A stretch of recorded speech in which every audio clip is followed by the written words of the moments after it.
All right, we're back for a little action. Day two on the one-shot series. Today we have the mule deer. We have him sitting down here. Let me get a range on him.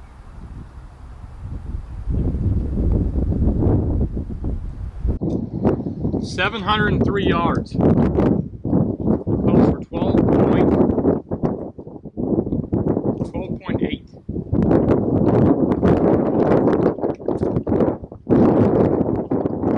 A shout out to some of you guys who purchased the bottle rest. I truly appreciate your support. A little tip I want to give you guys on this. This has a texture on it. It has a soft touch coating, but some stocks are still maybe just a little more slippery than I like. It's tough putting a coating on here that's thick that doesn't come off. So what I like to tell guys to do, if you want extra bite, put a piece of tactical tape right here.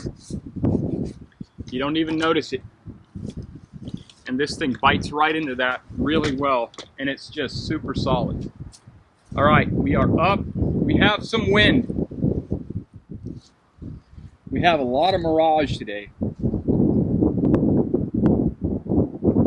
It's actually been a while since my scope picture was not like clearer than this. It's like pretty hazy with the mirage. It's sunny and it's windy. And the wind is really tricky. 1 second it's off the right, the next second it literally feels like it's off the left. I have it hitting me from both sides, swirling. All right, so there's our target. I'm going to zoom out just to kind of give you a perspective of how far down there this is.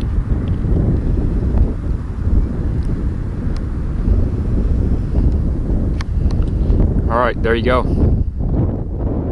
right, let's go back.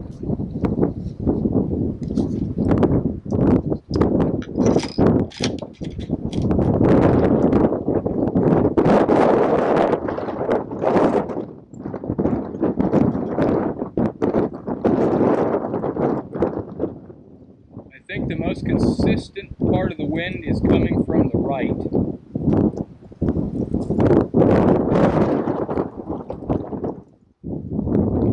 Blowing to the left.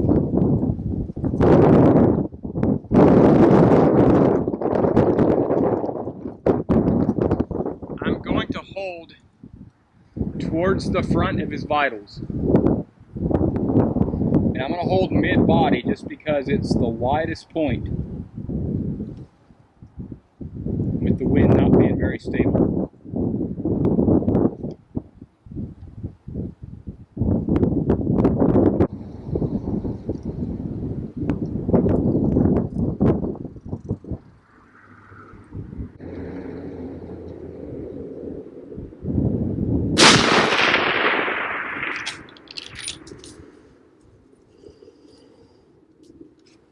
All right, I felt really good on that shot.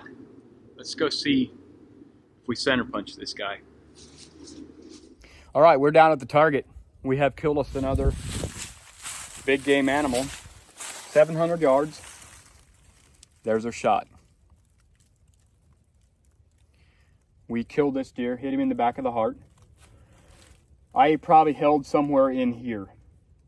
When I actually went and shot that shot, I felt the wind switching on me, which something that I haven't really talked about is paying attention to the wind as you're squeezing your trigger. And I'm literally changing where I'm holding from, if I see the wind in the scope, if I see the wind, you can see the mirage. Today we have a lot of mirage, and so I'm literally changing where I'm holding by what I'm seeing. If all of a sudden I feel it and I see it, that it changed, then I might come over where I believe I said I was going to hold a little further forward. I actually came over and held probably about here. So I hit just low of where I aimed. There's a hole right here. Just want to make note of that. I'm going to set this deer into the woods, or try to set him in the woods. I was playing around earlier. I set the deer up, went back to where I was going to shoot just to see what it looks like through woods and that kind of thing, just seeing if we can get some shots like that. And I had a tree sitting like here. I shot a shot into him just to play around with him, and that's where that shot comes from. So disregard that. But we are going to try to set this into the woods and make this challenge a little bit more difficult. Might be tough finding nice spots. These woods are pretty thick, but we're going to try to set this thing inside and get some brush in the way, maybe some trees in the way, some real life scenarios. Appreciate you following along. If you subscribed, thank you. If you haven't, maybe consider subscribing. I appreciate it. Challenge number 3 coming up. Stay tuned.